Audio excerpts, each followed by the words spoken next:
Boa noite. Para mim é uma alegria a gente estar aqui hoje para compartilhar um pouco dessa mensagem que impacta tantas pessoas, né?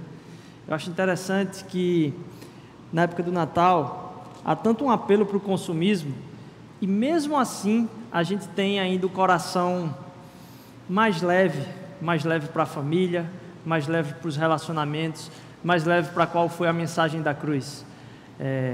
E hoje compartilhar dessa mensagem aqui para mim é um privilégio. Queria, antes de a gente continuar a orar, agradecendo por tudo isso que a gente tem celebrado em adoração. Ok? Senhor, obrigado, Pai, por mais esse dia. Eu te agradeço porque a tua mensagem ali na cruz, Senhor Deus, é eterna. Te agradeço pela oportunidade de estar aqui compartilhando com meus irmãos. Te agradeço porque essa é uma noite, Senhor Deus, que pode ser lembrada como feliz para nós hoje, Senhor Deus. Cada renovo de manhã, Pai, pode ser Natal nas nossas vidas, Pai. Teu Filho Jesus Cristo pode nascer novamente, Senhor Deus, como inspiração para a nossa vida, como transformação do nosso ser, transformando a gente em nova criatura, Senhor Deus, mas renovando as misericórdias, Pai, sobre nosso ser, sobre a nossa família, sobre os nossos relacionamentos. Te peço perdão pelos nossos pecados. A gente vem aqui como corpo Teu, como comunidade Tua, Senhor Deus, te entregar, Senhor Deus, aquilo que Tu não precisas, Senhor Deus, mas Tu desejas, Pai, que é o nosso coração. Usa esse tempo de palavra como adoração ao Teu nome também, em nome de Jesus, amém. Boa noite, meu nome é Rodrigo. Para quem não me conhece, o pastor Alberto apresentou. Não sei se está dando para escutar direito aí, eles estavam testando essa geringonça aqui na minha orelha aqui. Eu espero que vocês estejam escutando. Se em algum momento isso aqui falhar, você só levanta a mão que eu troco, tem um microfone reserva aqui, tá bom? Para mim é uma alegria estar de novo aqui. Eu faço parte do Conselho Pastoral da Igreja. A gente tem pastoreado a congregação da Igreja Batista Mosaico, que é filha dessa igreja, e está ali no bairro de Boa Viagem, como ele falou, no espaço chamado Setúbal. E aí provavelmente é bom ressaltar isso aqui, para quem não conhece, mesmo sendo cidadão da cidade do Recife, que Setúbal não é um bairro, né? Setúbal, muita gente fala como bairro, mas não é um bairro. É uma área que ficou conhecida como bairro, mas não tem lá nos Correios Setúbal. Não existe o CEP Setúbal, é Boa Viagem. É uma parte do nosso bairro de Boa Viagem que ganhou tanta relevância pela quantidade de gente que foi morar lá que se tornou Setúbal.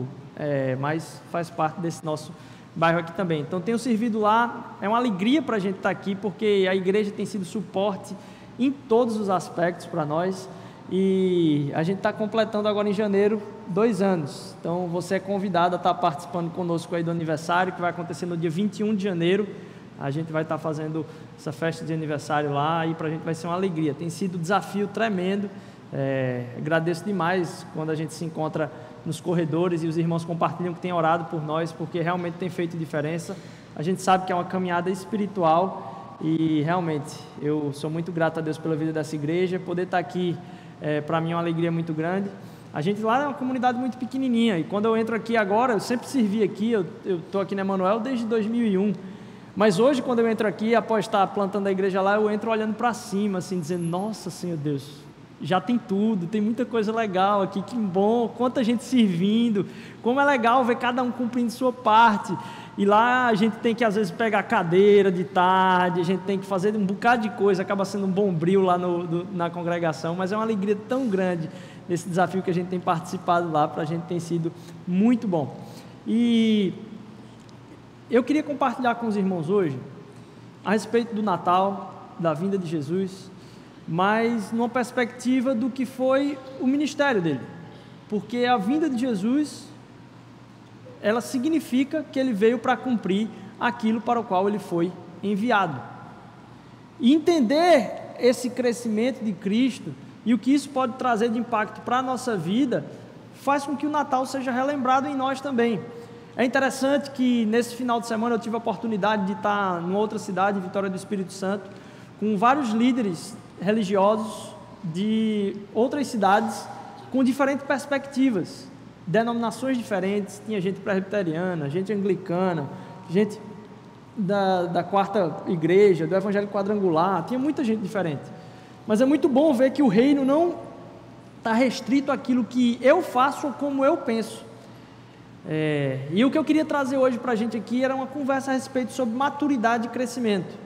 A gente leu um trecho do capítulo que a gente vai continuar lendo agora, que é o capítulo 2 do Evangelho de Lucas. No capítulo 2 do Evangelho de Lucas, no versículo 52, se você quiser acompanhar aí, vai falar do Natal. Porque a vinda de Jesus significa que a vida dele passeou entre nós. E eu fico imaginando, se eu tenho que servir alguém, me colocar no lugar de outra pessoa, às vezes quando eu tenho um sofrimento, nessa caminhada pastoral isso é tão constante, participar da vida de outra pessoa em serviço é custoso, é muito difícil, toma tempo, e eu fico imaginando o próprio Deus descer e se fazer homem, habitar no meio de nós, caminhar conosco. Muito obrigado, Balotelli, sensacional. É muito bom a gente entender o quanto essa descida, essa vinda de Cristo, não foi simplesmente o nascimento dele, foi ele deixar toda a sua glória, caminhar entre nós. E eu fico imaginando, se para mim é custoso servir alguém, um outro humano, imagine o que foi Deus servir em vida e se entregar por mim e por você. E lá em Lucas capítulo 2, versículo 52, ele vai citar a respeito do crescimento de Jesus. Dizia que Jesus ia crescendo em sabedoria, estatura e graça diante de Deus e dos homens. Ele crescia em sabedoria, estatura e graça diante de Deus e dos homens. E se a gente fala de crescimento, parece que eu estou falando uma palavra bonita aqui, mas Deus deseja crescimento e maturidade para mim e para você. É da ordem natural da nossa vida o crescimento e a maturidade. Aquilo que não cresce, normalmente você tem que entender por que não está crescendo. E eu não estou falando aqui de aquilo que não cresce visivelmente, porque a gente para de crescer, fisicamente a gente para de crescer, mas interiormente a gente continua crescendo. E a isso se chama maturidade. Não o crescimento exterior, mas o crescimento interior. Uma criança, ela é muito fofa. Crianças são fofas. Todo mundo quer fazer aquela carinha, é maravilhoso. Ela pequenininha, nossa, alguns pais vão dizer, poxa, era tão bom que ficasse desse tamanho, era tão bom que não crescesse. Mas uma criança é fofa, pequena. Mas uma criança que não cresce, é uma preocupação. Uma criança que não cresce, até fisicamente, pode ser até trágico. Então você tem que investigar se aquilo ali, o que é que está acontecendo, que aquela criança não está crescendo. Porque a gente foi criado para crescer. E lógico, em estatura a gente para, mas em sabedoria e graça não deveria ser a realidade na nossa vida. E a gente percebe que após crescer, existem algumas pessoas que parece que ficaram na infância emocional e espiritual. E o desejo de Deus para nós não é isso. Ele quer nos ver, Ele deseja nos ver, Ele anseia por nos ver em crescimento constante, que não para. A nossa conversão, eu tenho costumado falar isso, a nossa conversão não é a resolução de todos os problemas da nossa vida. Ela é a resolução do problema mais importante. Onde eu vou passar a eternidade? Com quem eu vou me relacionar para sempre, de hoje em diante? E a eternidade não é depois da morte. A eternidade é sempre. A eternidade é hoje e agora. Quando eu começo a me relacionar com Deus, eu começo a viver na perspectiva eterna. Eu não fico esperando a eternidade chegar até mim, porque em Cristo a eternidade já chegou. Eu começo a enxergar a minha vida como parte de algo que vai durar para sempre, no seio do Pai. O desejo de Deus é o crescimento para nós. E a maturidade é o oposto de viver pelos sentimentos, como a gente vai ver um pouco mais à frente. Quer seja homem ou mulher, isso é o objetivo e também é o nosso espelho em Jesus Cristo. Porque o objetivo e o espelho de maturidade e crescimento para nós é Jesus Cristo. Ele é esse que vai ser o nosso alvo de crescimento em tudo. E hoje de manhã vocês estavam ouvindo a respeito da encarnação do Verbo. O Verbo se fez carne e habitou entre nós. E a gente está falando então aqui do que foi esse habitar entre nós. O Verbo se fez carne e habitou no meio de nós. E o nome que é dado a Jesus, o nome de Jesus, era um nome comum. Só que o nome da missão de Jesus era o nome de Cristo. A palavra Cristo significa o Messias, aquele que é ungido para cumprir algo superior. E Cristo recebeu o nome que estava acima de todo nome, em Cristo, porque ele cumpriu aquilo que era o seu propósito. Então hoje eu queria compartilhar com vocês 4 trilhas do crescimento em maturidade. 4 perspectivas na qual, se a gente quiser e desejar crescer em Cristo, elas vão fazer parte do nosso caminho. Os irmãos me perdoem aqui, eu vou...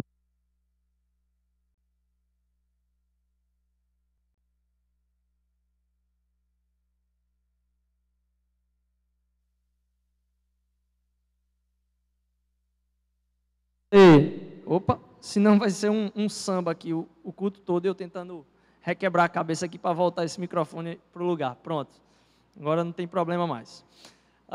Então eu estava falando que a gente vai ver hoje 4 perspectivas sobre o crescimento e a maturidade. A primeira trilha ou perspectiva sobre maturidade e o crescimento é alimentar-se da palavra de Deus. Primeira forma da gente pensar maturidade e crescimento é alimentar-se da palavra de Deus. Lá em Mateus capítulo 4, versículo 4, tem um versículo que é muito conhecido. Lá em Mateus capítulo 4, versículo 4, vai dizer que Jesus respondeu: está escrito, nem só de pão viverá o homem, mas de toda palavra que procede da boca de Deus. A Bíblia, ela é a verdade espiritual, ela é um alimento. O que Jesus está falando aqui é que isso aqui é comida para o nosso ser. E tem muita gente que consegue o pão de cada dia. Quando Jesus fala, nem só de pão vai viver o homem, tem muita gente que consegue todo o pão do mundo, tem tudo na mesa, consegue ter o pão na mesa, consegue ter a roupa no guarda-roupa, consegue ter todos os carros na garagem. E eu dou graças a Deus em alguns aspectos, porque minha esposa está num caminho que o mercado provavelmente não vai mudar, só tende a crescer o mercado no qual a minha esposa trabalha, que ela é psicóloga. Porque as pessoas colocam pão no dia em casa, mas sentem um vazio completo dentro de si. Então a busca por soluções que venham acalmar o nosso ser, parece estar só crescendo, por mais que as nossas casas e as nossas mesas estejam cheias. Nem só de pão vai viver o homem, mas da palavra. E quando Jesus trata isso aqui como alimento, fico pensando, se a gente comesse no domingo, a gente tomasse uma refeição lá, aquela feijoada caprichada, a gente dizer, pronto, tá bom, domingo que vem tem de novo, semana toda sem comer nada. O que ia acontecer com o nosso corpo? Definhar. Parece que a gente não leva para o mesmo caminho quando a gente trata da palavra de Deus, porque muitas vezes a gente acha que esse aqui é o espaço da gente ouvir a palavra de Deus, e aí passa segunda, terça, quarta, quinta e sexta, nossa alma, nosso espírito definhando, porque a gente não está buscando ter um relacionamento dia a dia com Ele, e aí volta no domingo de novo, a gente vem para essa feijoada espiritual aqui de novo. A palavra de Deus é alimento para o nosso dia a dia. Isso aqui é tão verdade espiritual, que você pode abrir tudo que eu estou falando aqui. Não tem nada que eu estou falando aqui, porque se tiver alguma coisa que não está nessa palavra, não tomem como verdade para a sua vida, inclusive venham me confrontar. Isso aqui é a verdade que alimenta o nosso ser, e que vai sustentar o nosso ser espiritualmente. Você pode conseguir tudo o que você deseja, e ainda vai faltar. Essa palavra nunca vai mudar, e da fonte da água da vida, que é o próprio Jesus Cristo, ele diz, você não vai ter sede, porque eu sou o suprimento final para a sua sede espiritual. Caminhada de maturidade não vem se a gente esquecer isso aqui. Isso aqui pode ter posse nas mãos de qualquer um. E a palavra de Deus mesmo é quem vai dizer que o Espírito de Deus habita em cada um de nós e nos dá discernimento para o que é que Deus precisa falar para nós. Há um engano muito grande de pensar que ao ler essa palavra eu vou descobrir doutrinas, que eu vou saber o que é certo e errado. Não. Isso aqui é um alimento espiritual tão poderoso, que isso aqui é Deus falando conosco, dizendo, caminha para cá, caminha para lá. Não é para a gente começar a criar regras e dizer, isso aqui é que é o certo que está na palavra de Deus. Não, Ele fala conosco pessoalmente. Ele clama ao nosso ser por arrependimento. Quando a gente busca sabedoria não em nós mesmos, mas naquela que é a palavra de Deus, aquilo que é alimento. Lá em Atos capítulo 20, versículo 32, vai dizer o seguinte: agora eu os entrego a Deus e a palavra da sua graça, que pode edificá-los e dar-lhes herança entre todos os que são santificados. Atos capítulo 20, versículo 32, se alguém quiser anotar aí. Eu entrego a Deus e a palavra de sua graça, que pode edificá-los e dar-lhes herança. Isso aqui vai edificar o nosso ser, nos vai edificar em graça. Jesus crescia em estatura e graça. O que vai fazer com que o nosso ser possa aprender mais disso? O que é que vai nos atingir? A própria palavra. Então, primeira trilha, alimentar-se da palavra de Deus. Isso aqui é alimento espiritual. Segundo, aprender de diferentes formas. Eu tenho percebido que você poder enxergar perspectivas diferentes de outras pessoas, mesmo discordando delas, as pessoas que você discorda, imagine a pessoa que pensa um absurdo. Quando a gente vai ganhando maturidade, uma das coisas que é acrescentada à nossa vida é conseguir não se irar tão facilmente com aquilo que é discordância daquilo que eu penso. Então, as pessoas das quais eu discordo, eu passo a não repelir o tipo de pensamento dela, mas mesmo discordando, eu procuro tentar entender por que ela pensa daquele jeito. Às vezes tem a ver com alguma coisa do passado dela, às vezes ela que está certa e eu estou errado, mas eu preciso começar a enxergar a perspectiva de outras pessoas a partir da lente do Evangelho. E se meu exemplo é Jesus Cristo, e crescer em maturidade, tendo Ele como o alvo, isso vai me levar a ser mais misericordioso, vai me levar a ver outras pessoas que pensam completamente diferente de mim, e olhar para elas com misericórdia, não com raiva. Sabe qual é um dos motivos mais graves das pessoas não quererem frequentar a igreja, não quererem papo com o evangélico, não quererem papo com essa história de religião? Os próprios cristãos. A forma como o ódio, a discordância diz, mas está amarrado, isso aí é do inferno, isso aí... Rapaz, deixa eu dizer uma coisa para você. Entenda, a verdade no nosso ser não tem mérito nenhum nosso. Quem traz a verdade para a nossa vida é o Espírito Santo de Deus, certo? Como é que a gente quer cobrar o discernimento do Espírito de quem não tem o Espírito? Me diga. A palavra dura de Jesus veio para os religiosos, e quem tem que se cobrar aqui é a gente enquanto comunidade, para que no discernimento do Espírito, cada vez mais a gente caminhe como Cristo caminhou aqui na terra. Esse discernimento não vai vir para quem não conhece a Jesus. Só quando a pessoa tem um entendimento e um encontro direto com Cristo, é que isso pode ser resgatado, é que casamentos podem ser restaurados, é que o perdão e o arrependimento vêm no coração. Porque se a gente ficar cobrando que o Espírito vai agir no coração das outras pessoas, cobre para que é Ele que interfira, e não você. Para as pessoas que não têm o Espírito Santo de Deus, Jesus clama a gente para que a gente seja misericordioso. E ao falar isso, eu não estou dizendo para que a gente use aquela regra da tolerância, tanto faz qualquer coisa. Não. Você vai dizer para outra pessoa que discorda dela, mas a forma como você vai tratar ela não vai ser baseada na sua discordância. A forma como você trata quem discorda de você é baseada no amor de Jesus Cristo. Sendo muito claro que você discorda. E sabe o que acontece? As pessoas ficam encucadas. Isso quebra a perna delas. Isso aí deixa elas sem chão. Porque como é que elas olham? Como é que esse cara discorda tanto de mim e é o cara que mais me ama, é o cara que mais me serve, é o cara que... Ela vai perguntar, como é que é isso? Você diz, isso é o amor de Jesus, que foi derramado sobre a minha vida e eu estou fazendo o possível para derramar na vida dos outros. Então, quando a gente começa a entender que existem perspectivas diferentes, isso é um caminho da maturidade, porque é o amor sendo derramado em mim para me transformar em alguém mais misericordioso. Existem pessoas que aprendem mais a partir da audição. Existem pessoas que aprendem mais em auditório. Eu sou uma delas. Me dê uma aula, para mim é filé, estou tranquilo. Agora me mande ler, muito mais complicado. Tem gente que não atura assistir um vídeo, porque tem gente que aprende mais vendo, mas adora passar o tempo todo em livros. E a gente acha que o jeito que a gente foi criado, o jeito que a gente é, a nossa personalidade, é o melhor jeito.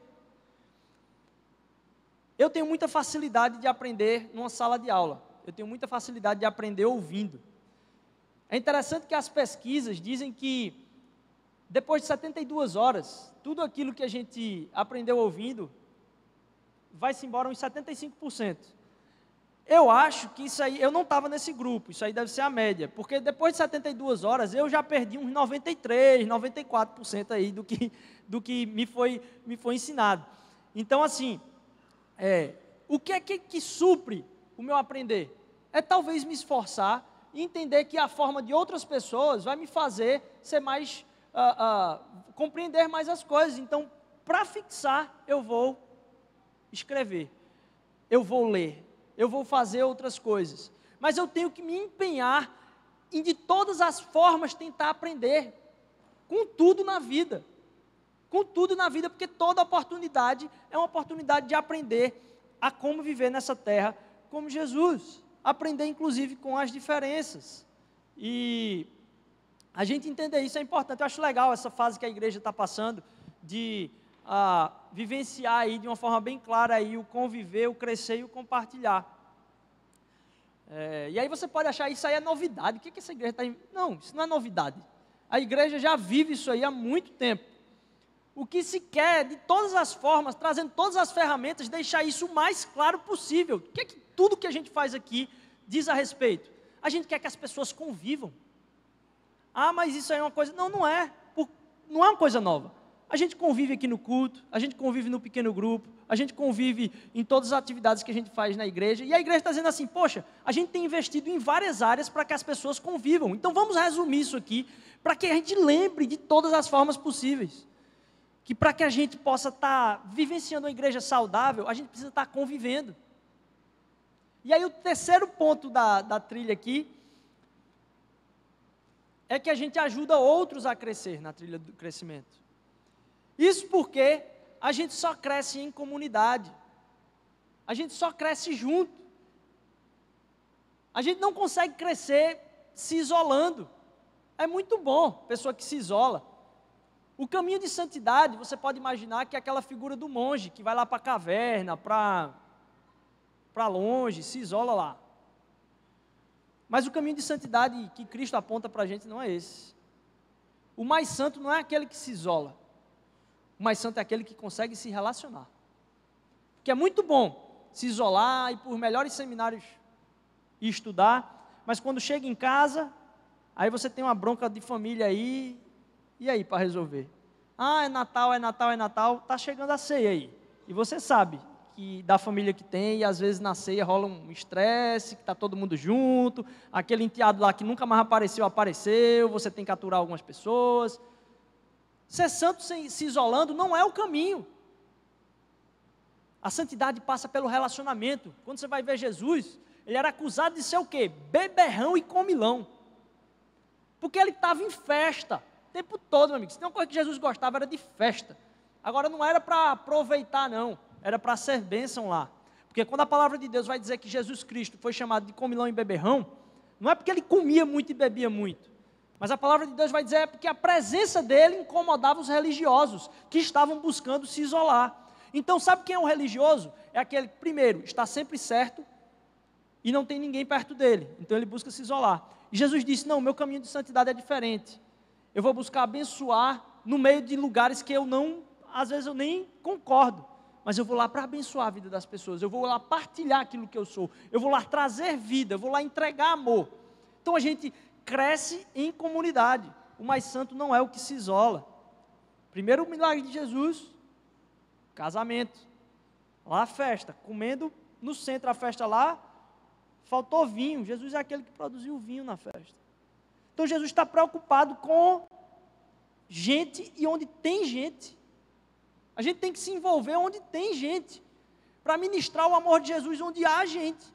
Não simplesmente escrevendo coisas e postando aí na internet. Eu me lembro que tinha um amigo meu do seminário, amigo não, um conhecido, não era tão próximo dele, que aí um dia ele disse que tinha um ministério dele aí. O ministério dele, eu disse, que ministério é esse que eu não sabia que tu tinha? Ele disse que o ministério dele era ficar criticando as pessoas que falam as coisas besteiras na internet pelo Facebook. Esse era o ministério dele. Eu disse, rapaz, faz muito sentido não, esse ministério do Senhor aí, de amor que você tem não. Quanto vômito de verdade na internet que não produz vida nenhuma. Eu só fui entender o versículo pérolas aos porcos depois do Facebook. Só fui entender depois disso. Porque tem muita gente que fala muita verdade e produz briga embaixo, nos comentários. Paz, se você sabe o que vai produzir, evite, porque ali você está vomitando o seu ego. Lá em Hebreus capítulo 10, versículo 24 a 26, vai dizer o seguinte, Hebreus 10, 24 a 26. Terceiro ponto da trilha, a gente ajuda os outros a crescer. E consideremos-nos uns aos outros para incentivar-nos ao amor e às boas obras. Não deixemos de reunir-nos como igreja, segundo o costume de alguns, mas encorajemos-nos uns aos outros, ainda mais quando vocês veem que o dia se aproxima. Hebreus capítulo 10, 24 e 25. A gente está junto, em comunidade, a gente se reúne enquanto igreja. E aqui, quando ele estava falando, naquela época ele não estava falando desse tipo de reunião aqui não. As reuniões de igreja naquela época eram nas casas, não era no templo. Porque como é que Jesus foi morto pelo povo do templo? Quando a palavra de Deus vai dizer que eles se reuniam de casa em casa e no templo todos os dias, não era na parte interna do templo, na sinagoga, bonitinha lá não. Primeira vez que Paulo chegava na cidade, ele pregava na sinagoga, na semana seguinte ele já estava criando confusão, sendo julgado, mandado para a prisão. Normalmente o evangelho estava crescendo nos relacionamentos semanais, de casa em casa. E aí a gente só cresce junto, a gente não cresce isolado. Você pode crescer na autoridade do seu conhecimento, mas no evangelho você não cresce. E nossa, como é legal a gente poder vivenciar isso. Eu encorajo demais a você a participar de um pequeno grupo. Porque lá a gente pode compartilhar sem pauta. A gente tem muita programação na igreja. Mas nossas programações na igreja são para produzir alguma coisa. Programações têm pauta. A gente vem para ensaios, a gente vem para alguns cultos, a gente vem para muita coisa. A pauta do pequeno grupo é nada, se relacionar. A pauta do pequeno grupo é se envolver um com o outro, só. Não tem, para quê? Não. A gente quer crescer na palavra de Deus aqui e acabou. Não tem ninguém que vai ensinar, a gente vai partilhar daquilo que é o conhecimento de Deus. E aí a gente tem a oportunidade até de ouvir aquelas pessoas, porque tem pessoas que aprendem também falando. E você sabe, se você participa de um pequeno grupo aqui, quem é a pessoa que a gente está falando aqui? Porque no pequeno grupo sempre tem uma pessoa que fala, parece que ela está aprendendo quando está falando ali. Fala até pelos cotovelos. Mas é uma forma de aprendizado. A gente aprende quando a gente está em comunidade. E aí você pode dizer, ih rapaz, vai ter pessoa ali que é complicada, vai ter gente que pensa diferente de mim. Uma oportunidade de crescimento e maturidade. Vai ter pessoas irritantes, pessoas às vezes insuportáveis. É verdade. Você. Porque se todo mundo é irritante, você tem dificuldade de se relacionar com as pessoas que são diferentes, aí eu me lembro da matemática, né? Você tem problema em vários relacionamentos, diversos relacionamentos você tem um bocado de problema. E aí você começa a falar, não, porque eu tive problema com fulaninho, tive problema com cicraninho, tive problema... Vamos para a matemática. Qual é o denominador comum dessa equação aí? Você. E é maravilhoso, porque Deus quer restaurar a nossa vida. Provavelmente a gente tem muita coisa para ser restaurada em relacionamentos. E o Evangelho vem dizer, ei, a pressuposição não é de que você é perfeito. A pressuposição é que você está em restauração. A pressuposição é que você quer ser transformado. Então aqui não é um lugar onde tem pessoas perfeitas. Não, aqui é o lugar onde tem gente que é imperfeito, mas está tentando remar contra a maré. Um bocado de gente tentando remar contra a maré. A única diferença, está todo mundo no mesmo rio. Só que a gente está no sentido contrário da maré.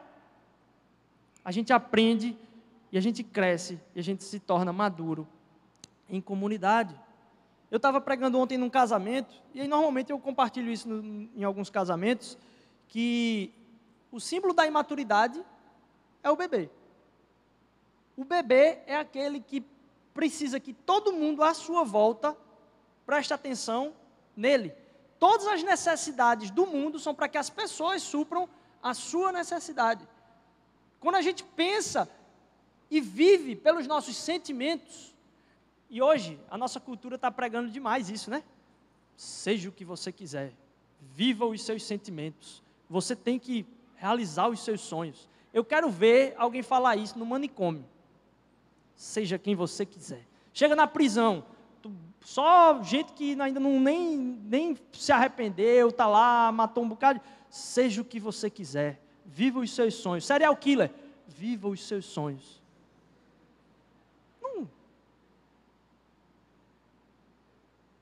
Quem vive pelos próprios sentimentos está na infância. A gente precisa de gente ao nosso lado para nos confrontar, porque a gente não se confia em nós mesmos. E a gente passa a não precisar que os outros vivam por nós, mas o Evangelho nos convoca a que nós vivamos pelos outros. Olha para Jesus, aquele que viveu e morreu por mim e por você. E por último, a gente falou que a gente tem a trilha do aprender com a palavra, no dia a dia, porque é alimento, de ter um olhar mais misericordioso, porque a gente começa a perceber o diferente, tentando entender os motivos pelos quais ele pensa daquele jeito, a viver em comunidade, porque a gente não cresce sozinho e não se torna amadurecido sozinho, e por último, a trilha de esperar crescer, esperar pela maturidade. A gente tem a expectativa desse crescimento. E eu convoco você a abrir lá em Mateus capítulo 9, versículo 28 e 29. Para a gente encaminhar aqui para o final. Capítulo 9, versículo 28 e 29.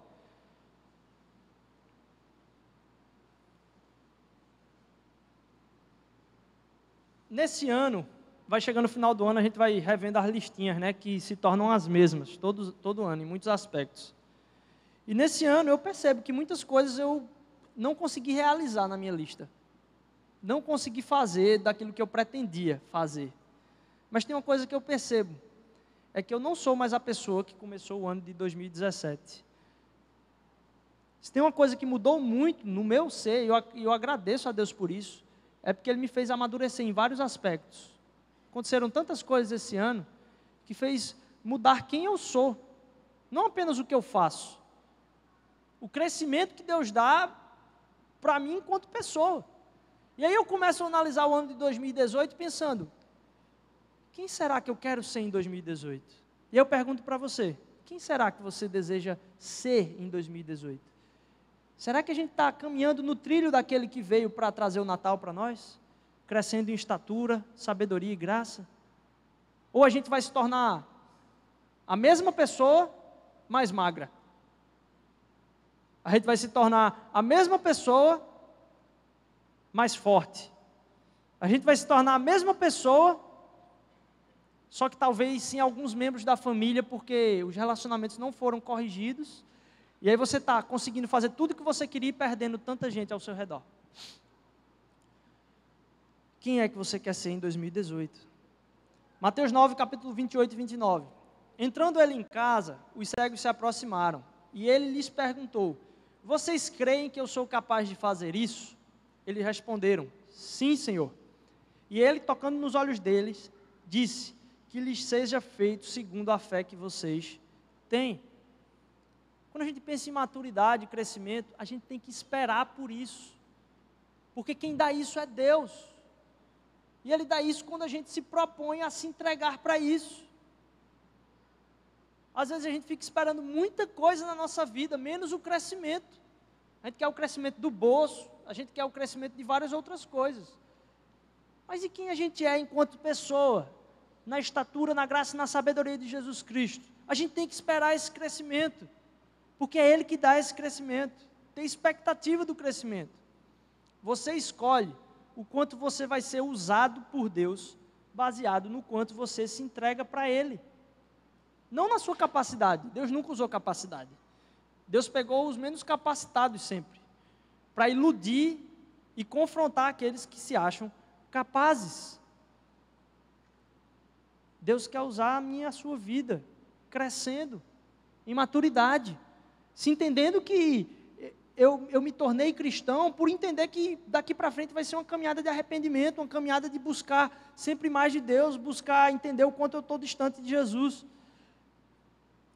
Se eu e você não estamos sentindo Deus perto, se eu e você nesse momento não estamos sentindo Deus perto, quem é que você acha que mudou de lugar? Porque Deus é onipresente. Nessa relação, a busca por se abrir para Ele, se abrir para o crescimento que Ele quer trazer na minha vida, deixando de lado toda a arrogância, deixando de lado todos os meus desejos, o para mim, se lembra do bebê que quer, por favor, Senhor, eu quero. E para as pessoas também, elas não fazem isso por mim, elas fizeram isso comigo. Começa a se perguntar o que é que você tem feito pelas pessoas, sem esperar nada em troca. Porque foi isso que Jesus fez. A gente tem que crescer a esse ponto, de entregar sem esperar nada em troca. Deus não se move por justificações de reclamação e lamento. Deus não se move quando você está justificando, mas se fulaninho fizesse isso, se cicraninho fizesse aquilo, foi porque aconteceu isso só acontece comigo por causa disso. Não. Na palavra de Deus tem muito lamento, mas tem um lamento relacionado com confiança. Então Deus se move através da nossa entrega e confiança. Mas a nossa entrega e confiança tem que ser para que Ele possa fazer através de mim, e não só para mim. Isso faz parte da maturidade, deixarmos de ser espiritualmente e emocionalmente bebês. Você acaba vendo Ele mais na sua própria entrega. Quando Deus aparece, é quando a gente entrega. Na minha entrega eu vejo Deus. Fique perto de Deus então, o tanto que você pode entregar. E se pergunte, você quer realmente crescer? Esse crescimento ele não é automático. Esse crescimento depende da entrega.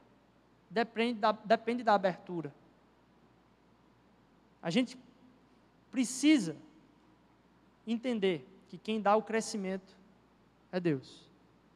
E nos dá esse crescimento num parâmetro, que é daquele que veio para restaurar nossas vidas, que a gente tem celebrado aqui como aquele que veio para mudar nossas vidas. Esse Natal não é só enfeite, ele é de transformação e envolve uma vida que foi vivida como exemplo de vida e exemplo de transformação para nós. E a gente perceber que aquilo que a gente tem talvez tentado suprir, a gente tem a crise do suprimento. Nossas orações envolvem o suprimento. Nossa expectativa de crescimento está relacionada com suprimento. Não é esse crescimento que Deus quer dar, de suprimento. Sabe por quê? Porque o suprimento Ele já garantiu. Se tem uma coisa que Deus garantiu, foi o suprimento para mim e para você. E a gente gasta a maior parte do nosso relacionamento com Deus clamando por suprimento. Ele disse, isso eu já dei, relaxe. Se entregue, busque o crescimento. Esse é o caminho da exaltação em glória, foi o que aconteceu com Jesus Cristo. A Ele foi dado o nome que está acima de todo nome. O nome de Jesus. Qual é o nome de Jesus? Cristo. Porque Jesus era o nome dele. Mas o nome que Deus deu a Ele como missão é Cristo. E Cristo significa aquele que veio para cumprir essa missão. Ele é o Messias, aquele que foi ungido para se entregar. E qual é o nosso caminho ao seguir Cristo? O caminho da entrega. O caminho do crescimento, da maturidade, no amor de Cristo. Amém? Deus abençoe. Pai, obrigado, Pai, porque a Tua palavra ela é verdadeira, Senhor Deus. Eu te peço perdão pelos meus pecados, perdoa, Senhor Deus, porque, ó Pai, a Tua graça tem que vir sobre a nossa vida, para que a gente possa viver o amanhã, Senhor. Tuas misericórdias se renovam, Pai, então vem renovar Tuas misericórdias sobre a nossa vida. Nos faz buscar essa palavra como alimento diário, Senhor Deus. Nos faz vivenciar uma vida que busque ser mais misericordiosa, espelhada no Teu Filho, Senhor Deus. Que a gente enxergue, Pai, que Cristo foi aquele que viveu pela palavra, Senhor. Que Cristo foi aquele que olhou misericordiamente para nós, Senhor Deus, com tanta misericórdia, Senhor Deus. Nos salvou, Pai. Cristo foi aquele que habitou entre nós e conviveu, Senhor Deus, que caminhou entre nós, Pai. E Cristo foi aquele que se entregou, Senhor Deus. Nos ajuda a seguir esse caminho, Pai. Inspirados por aquilo que Ele fez por nós. É o que eu te peço e te agradeço, Senhor Deus, porque não tem nada que a gente faça para aumentar o Teu amor sobre as nossas vidas. Amém.